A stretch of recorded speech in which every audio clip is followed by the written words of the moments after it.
A common sight in Nairobi residential areas as unscrupulous businessmen circumvent laid down building regulations to meet the high demand of residential houses in Nairobi.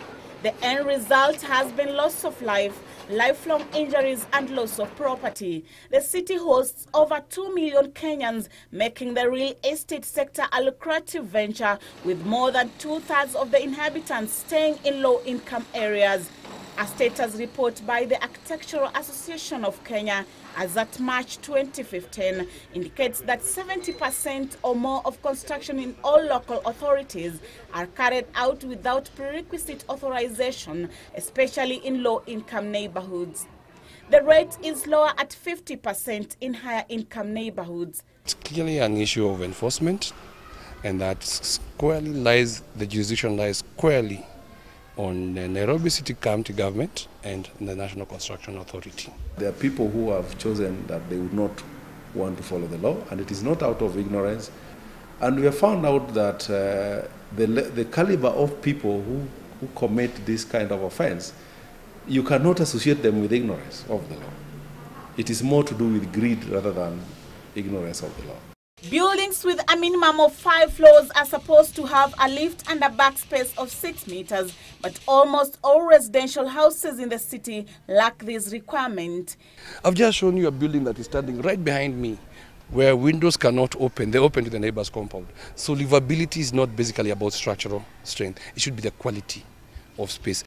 And the impunity does not end there. Our survey indicates most buildings whose approval reads 3 floors have at least an extra floor. The ill-fated building in Roysambu behind Thika Road Mall that collapsed on the 2nd of April 2015 had a permit to erect 3 floors. The developer defied the permit license and erected 5 floors. They stopped working for 3 to 4 weeks. They demobilized.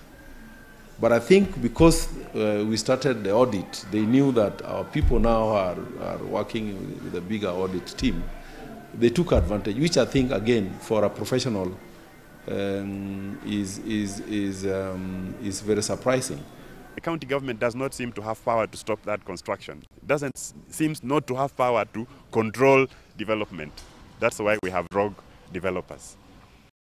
The owner of the Huruma building that went down, leaving 10 people dead on 4th January 2015 near Huruma Primary School, Margaret Magiri, admitted that the building collapsed due to poor workmanship, for which she blamed the engineer.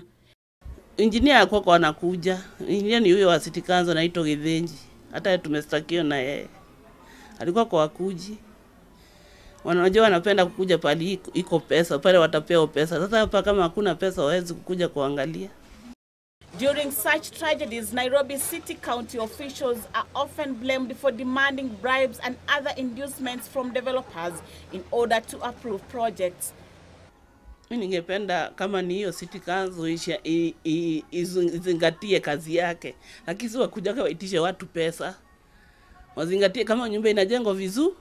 Hapa kuna mtoto alikufa hapa kwa mama mwingine alikuwa anajenga hapa. Juu ya stima na juu ya City Council. Juu wanaogopa City Council isikuje kuwashi. Sasa walikuwa wanajenga Jumapili haraka. Nisikia wakisema hata hiyo kuchoro ni fake. Juu nikaiona saa 7 kwa matangazo atiwe mwenyewe alinichorea si genuine, nikashindwa na niko na barua nilikuwa nimepewa na City Council. Inakuaje ni fake? The use of poor materials is also attributed to the collapse of buildings. According to Tom Odongo, the Nairobi County executive in charge of planning and construction, there has emerged in the construction industry a plethora of poor quality materials that are not certified. There is sand which is coming from Maiming, which seems to be, and this seems to come after the devolution, I think, with restriction in some of the counties where we used to get sand.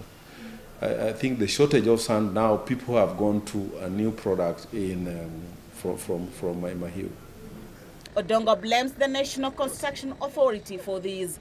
However, our efforts to get information from the National Construction Authority officials were fruitless. In the course of this investigation, we came across a building in Huruma that has been certified as unsafe for occupation, and yet all the rooms in the building are occupied by innocent tenants. The same situation obtains in Kaloleni, yet Kaloleni was the center of attention 4 months ago after a 5-story building collapsed. So where exactly does the buck stop when buildings collapse? One area that the government has found refuge is the prosecution of developers and contractors. For instance, Margaret Magiri of the Huruma building was charged in court for murder and is now out on a 4 million shillings bail. And 2 days after the Huruma building collapsed, Nairobi Governor Evans Kidero sacked 2 officers and suspended 16 others over illegal construction in the city. The idea of who is to be punished and how seems to brew controversy. We have cases where people have been fined. It is not 10, it is not 20, it is more than that. I don't have that data, but I know we have prosecuted about 63 to 70 cases on EIs. But the question still lingers over the role and the culpability or otherwise of professionals in the building industry. Reporting for Channel 1, I'm Rose Wasike.